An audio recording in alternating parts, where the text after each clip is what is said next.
มาตาสังตาโพตาลิยังกาเลสังเปตังเปมังโภโภ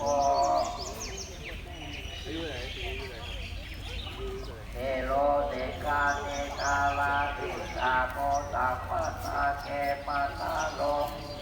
สวัสดิตากาลังอายังอาตาภะโวอาทิจังโมขาอาทัสสาสุภาเมมังกัปปะทานาโมสัมมาโมเนลัมมาจายังเวลาเตสาเตโสโทอาเปตาเวญญาโตนิลันตาปัสสะอาลังเดี๋ยวเราจะ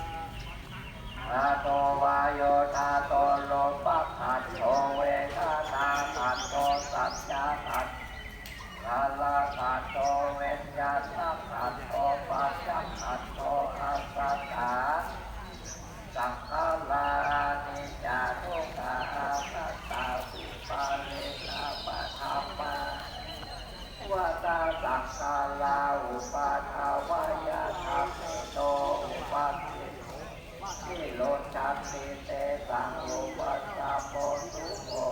มาโลปังขายาเทนาเนยังวาตานิปานังนามันโลปังโมขังนาสุขังวาตานิปานังโนปังอาตตาอาสาลักกาเทนาสาสังวาตานิปาปาโลปังอาทิจานาปาโลปังโมขังนาปาโลปังอาตตาอานิปานังสุขังวาตานิปานังปานังปานังปาละมังตาโนตานาปาลาเมสัมปันโนนาปาปาลาเมสัมปันโน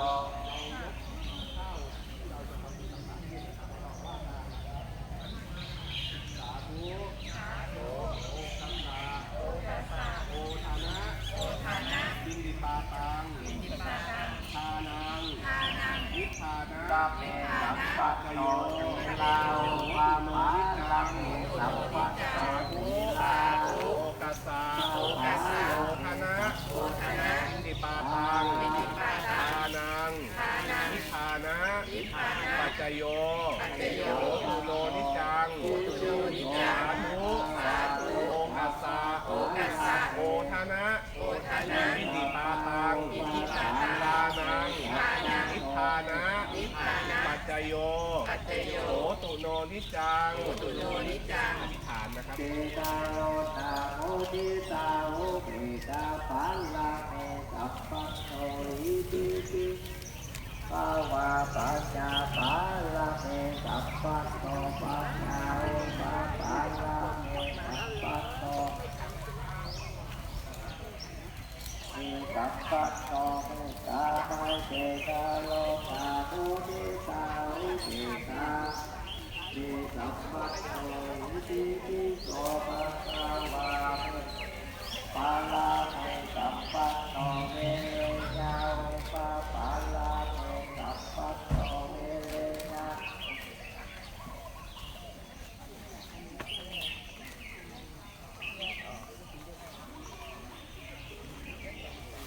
ลาเอสัพพะโตอิติปิโสภะคะวะเยปัสโตปัสเตโยปะปาลาเมสัพพะโตปัสเตปาลาเมสัพพะโตอามาเจปาลาเมสัพพะโตอิติปิโสภะคะวะตัสสะสัพพะโตปัจจาโอปะปาลาเมสัพพะโตปัจจาตรงนี้ได้ครับ2ที่ครับเชิญนะ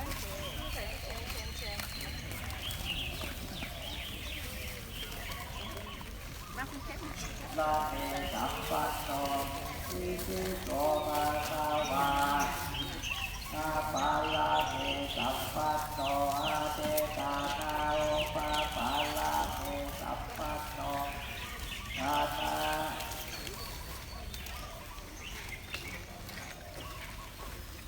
กาโลตาโพธิตาอุตาปาลาเตสัมปันโนวิโสภะคะวะเตสะปาลาเตสัมปันโนเมตตา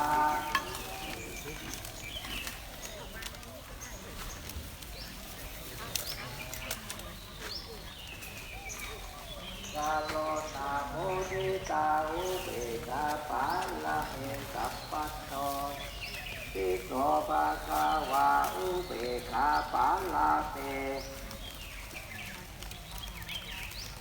ลาเมสัมปันโนอุเบกขามาตาปาลาเมสัมปันโนเมตตาไมเตอุดิตาอุเบกขาปาลาเมสัมปันโนอิติปิโส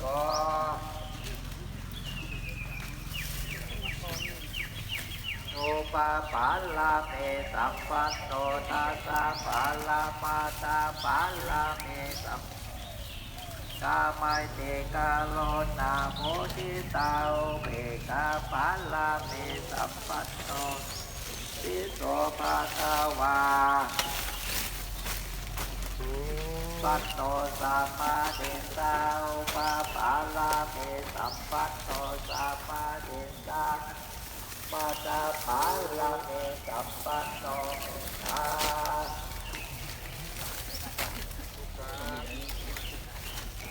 สัมปันโนอิติปิโสภะคะวะพุทโธพุทโธอะระหะ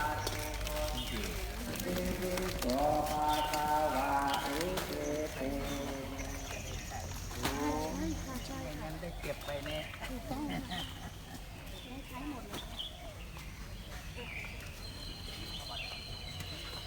ให้ไปตับต่อไปยกขบัตรกันสาธุกาสาวตานาทิเตปะตังตานานิปานาปัจจายโยตุโนเนจังสาธุกาสาวตานาปะตังตานานิปานาปัจจายโยตุโนเนจังสาธุกาสานางนิปานาปัจจายโยโหตุโตเตจา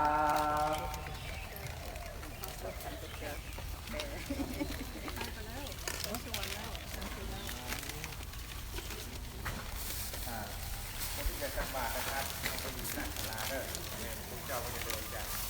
นะครับการช่วงการนี้แบ่งการที่เจ้าเดินหน่อยเนาะช่วงการในศาลานะครับ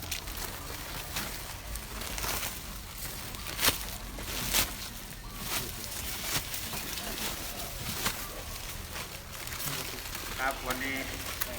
จะถวายนะครับถวายพระทหารเราจะถวายข้าวสารด้วยข้าวสาร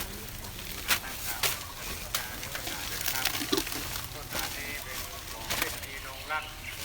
สุธีระพงศ์และครอบครัวของคณะญาติธรรมนะครับวันข้าวสารที่กระสอบ1,000 รวมเป็นเงินทั้งสิ้น19,200 บาทอันนั้นจะหงทิ้งนะอย่าเอาไปใส่ละโควิดวิปัสสนาจารย์ที่วัดเรานี่นะครับให้เอาจะถวายพร้อมกันเด้อว่าต้องการที่จะทำบุญที่ท่านเจ้าคุณศรีเคยบอกนะครับว่าจะมีพระวิปัสสนาจารย์ทั่วประเทศมา200 กว่ารูปนะครับ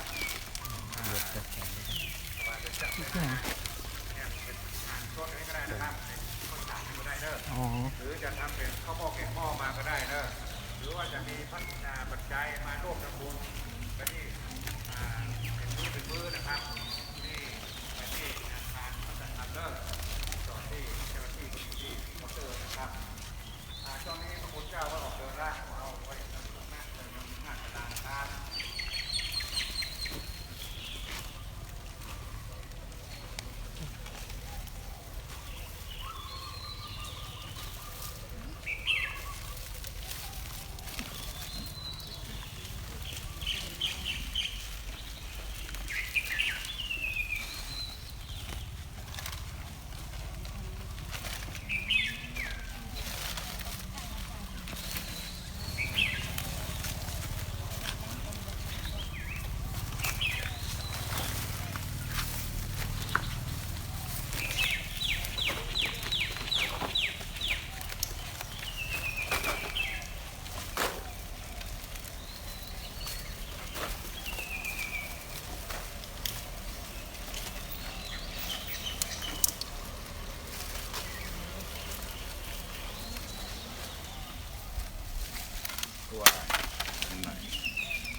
ก่อนแล้วก็เดี๋ยวจะบักวนก่อนให้น้ำ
ไม่